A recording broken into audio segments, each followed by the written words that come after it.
প্রিয় দর্শক, আপনারা দেখছেন বাংলাদেশের মাননীয় প্রধানমন্ত্রী জনাব তারেক রহমানের নির্দেশে সারা বাংলাদেশে যে ক্লিন কুষ্টিয়া এবং গ্রিন কুষ্টিয়ার কার্যক্রম চলছে, তারই ধারাবাহিকতায় কুষ্টিয়া জেলা বিএনপির সদস্য সচিব জনাব জাকির হোসেন সরকার সাহেবের নেতৃত্বে তার দিক নির্দেশনায় দেখছেন আপনারা কুষ্টিয়ায় ক্লিন কুষ্টিয়া এবং গ্রিন কুষ্টিয়ার কার্যক্রম চলছে।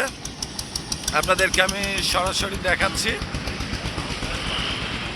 এখানে আমাদের ইঞ্জিনিয়ার জাকির হোসেন সরকারের পক্ষ থেকে কুষ্টিয়া জেলা বিএনপির সদস্য সচিব ইঞ্জিনিয়ার জাকির হোসেন সরকারের পক্ষ থেকে ক্লিন কুষ্টিয়া এবং গ্রিন কুষ্টিয়ার এখানে আহ্বায়ক আছেন কুষ্টিয়া জেলা বিএনপির অন্যতম সদস্য বাবুল সাহেব উপস্থিত আছেন। তো আমি বাবুল সাহেবের কাছ থেকে জানতে চাই যে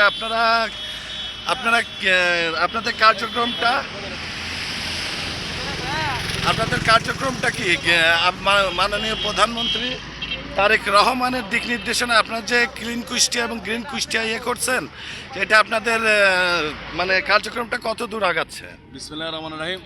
প্রিয় কুষ্টিয়াবাসী, আসসালামু আলাইকুম। আপনারা দেখতেছেন যে আমরা ক্লিন কুষ্টিয়া গ্রিন কুষ্টিয়া আমরা ইতিমধ্যে বিগত 2 বছর আমাদের প্রিয় নেতা কুষ্টিয়া জেলা বিএনপির সদস্য সচিব মহোদয় প্রকৌশলী জাকির হোসেন সরকারের নেতৃত্বে আমরা এই বটতল থেকে শুরু করে মজমপুর আইল্যান্ডগুলো শেষ করে আমরা তিরমোহনী পর্যন্ত পুলিশ লাইন পার হয়ে তিরমোহনী বাইপাস এবং আপনার হলো মিরপুর বাইপাস, যেটা অর্থাৎ গোলচক্কর বলে, এই পর্যন্ত আমাদের গাছ লাগানো হচ্ছে প্রায় 15 কিলো। এবং এই গাছগুলার ভিতর আপনারা দেখতেছেন যে এই গাছগুলা ইতিমধ্যে এখানে গাছগুলা মারা গেছিল, এই গাছগুলা আছে নতুন করে নাগাছোয়া গাছ আমরা আমাদের প্রিয় নেতা প্রায় অনেক ট্রাক গাছ আবার নিয়ে আসছে। এই বড় বড় গাছ লাগানো হচ্ছে এই কারণে এই গাছগুলো যেন দেখতে সুন্দর লাগে, এর পেছনে সময় কম দেওয়া লাগে।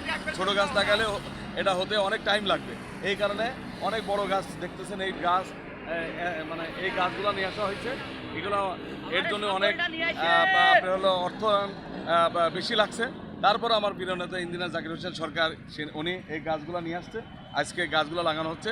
এবং এইভাবে আমাদের আইল্যান্ডে যেসব গাছগুলো মারা গেছে এই কার্যক্রম আজকে এই গাছগুলো উঠায় গাছগুলো লাগানো হচ্ছে।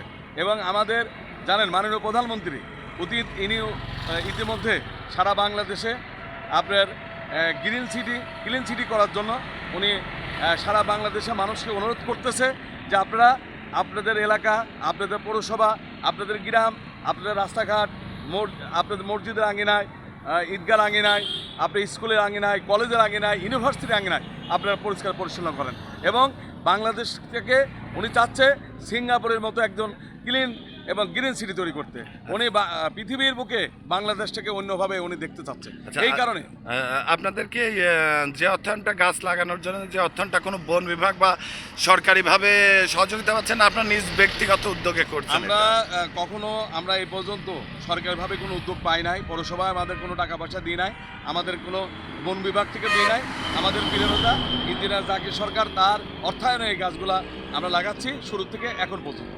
প্রিয় দর্শক, আপনারা দেখছিলেন কুষ্টিয়া জেলা বিএনপির অন্যতম সদস্য জনাব বাবুল সাহেব বললেন যে সরকারি অর্থায়ন ছাড়া তারা ব্যক্তিগত উদ্যোগে ক্লিন কুষ্টিয়া এবং গ্রিন কুষ্টিয়া পরিচালিত করছে এবং তারা সারা কুষ্টিয়া জেলাব্যাপী প্রত্যেকটা জায়গায় গাছ লাগাবেন এবং পরিবেশ দূষণ থেকে সব কিছু আবর্জনা কুষ্টিয়া থেকে তারা অবমুক্ত করবেন।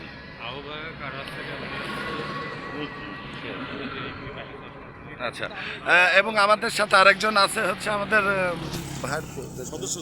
সদস্য সচিব ক্লিন কুষ্টিয়া এবং গ্রিন কুষ্টিয়ার, তার কাছ থেকে শুনতে চাইবো আসলে আপনারা কি পুরো কুষ্টিয়া জেলা জুড়ে এই পদক্ষেপটা হাতে নিয়েছেন? আপনাদের সহযোগী সংগঠন বা অন্য যে সংগঠনগুলো আছে তারাও কি এটা পরিচালনা করছেন?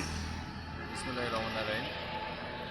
আপনারা জানেন যে স্বৈরাচারী শেখ হাসিনা পতনের পর থেকে আমাদের কুষ্টিয়া জেলা বিএনপির বিপ্লবী সদস্য সচিব, কুষ্টিয়া সদর উপজেলার সাবেক সফল চেয়ারম্যান প্রকৌশলী জাকির হোসেন সরকার কুষ্টিয়াকে একটি পরিষ্কার পরিচ্ছন্ন সবুজায়ন শহর গড়ে তোলার লক্ষ্যে একটি সামাজিক সংগঠন তৈরি করে। সেটা হচ্ছে 2024 সালে নভেম্বর মাসে, এটা 2 নভেম্বর হবে সম্ভবত ডেট। আমরা কুষ্টিয়া শহরের 21টা ওয়ার্ড, কুষ্টিয়া সদর উপজেলার সমস্ত হাট বাজার প্রথমে আমরা পরিষ্কার পরিচ্ছন্ন করি এবং প্রতিটা হাট বাজারে আমাদের একটি করে সামাজিক সংগঠন ক্লিন কুষ্টিয়া কমিটি আছে। প্রতিটা বাস স্ট্যান্ডে আমাদের একটা করে কমিটি আছে।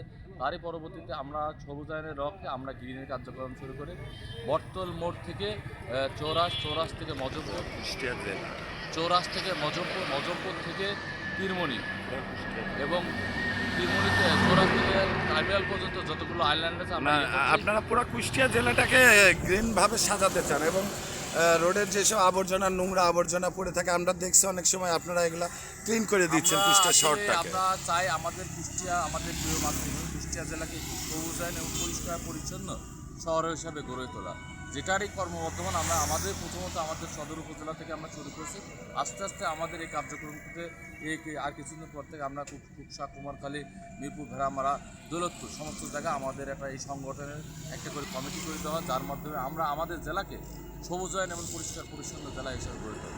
ধন্যবাদ প্রিয় দর্শক, আপনারা দেখছিলেন আমাদের ক্লিন কুষ্টিয়া গ্রিন কুষ্টিয়ার আহ্বায়ক, তিনি আমাদেরকে জানালেন তাদের পরিকল্পনাটা কি।